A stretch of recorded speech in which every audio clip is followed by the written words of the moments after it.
നമസ്കാരം. എം.വി. ഗോവിന്ദൻ ഇറങ്ങി, ശശികല ഓടി. CPM നന്ദഗോവിന്ദം ഭജൻസിനൊപ്പം. ഈ നന്ദഗോവിന്ദം ഭജൻസിനെ കുറിച്ചുള്ളൊരു വാർത്ത പുറത്തു വന്നപ്പോൾ തന്നെ അത്തരത്തിലൊരു വീഡിയോ ചെയ്യണമെന്ന് ഞാൻ പലവട്ടം ചിന്തിച്ചതാണ്.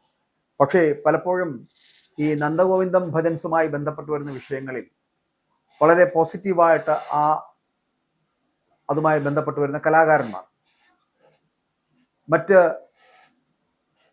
ഈ പറയുന്ന ഒരു തരത്തിലുമുള്ള വിവാദങ്ങളിലൊന്നും പെടാതെ മുന്നോട്ട് പോകുന്ന ഒരു ഭജന സംഘമായിരുന്നു. അതിൽ പലപ്പോഴും വലിയ ആൾക്കൂട്ടത്തെയൊക്കെ പിടിച്ചിരുത്താൻ അവർക്ക് കഴിയുകയും ചെയ്തു. അങ്ങനെ ഒരു നന്ദഗോവിന്ദം ഭജൻസ് ജനങ്ങളുടെ ഇടയിൽ വൈറലായി മാറുന്നു എന്നൊക്കെ പറഞ്ഞൊരു വീഡിയോ ചെയ്യണമെന്നൊക്കെ കരുതിയതാണ്. പക്ഷേ അതിനിടയിലാണ് ഈ വിവാദത്തിലേക്ക് ഇവർ ചെന്നുപെട്ടത്. അതൊരു വിവാദമാണോ എന്ന് ചോദിച്ചാൽ വിവാദമാക്കിയതാണ്.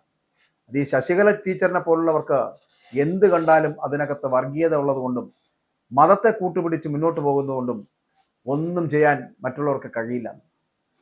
മറ്റുള്ളവരുടെ ആരാധനാ സ്വാതന്ത്ര്യത്തെ അല്ലെങ്കിൽ കലാകാരന്മാരുടെ ക്രിയേറ്റിവിറ്റിയൊക്കെ ഇങ്ങനെ ചോദ്യം ചെയ്യപ്പെടുന്നത് ശരിയാണ്.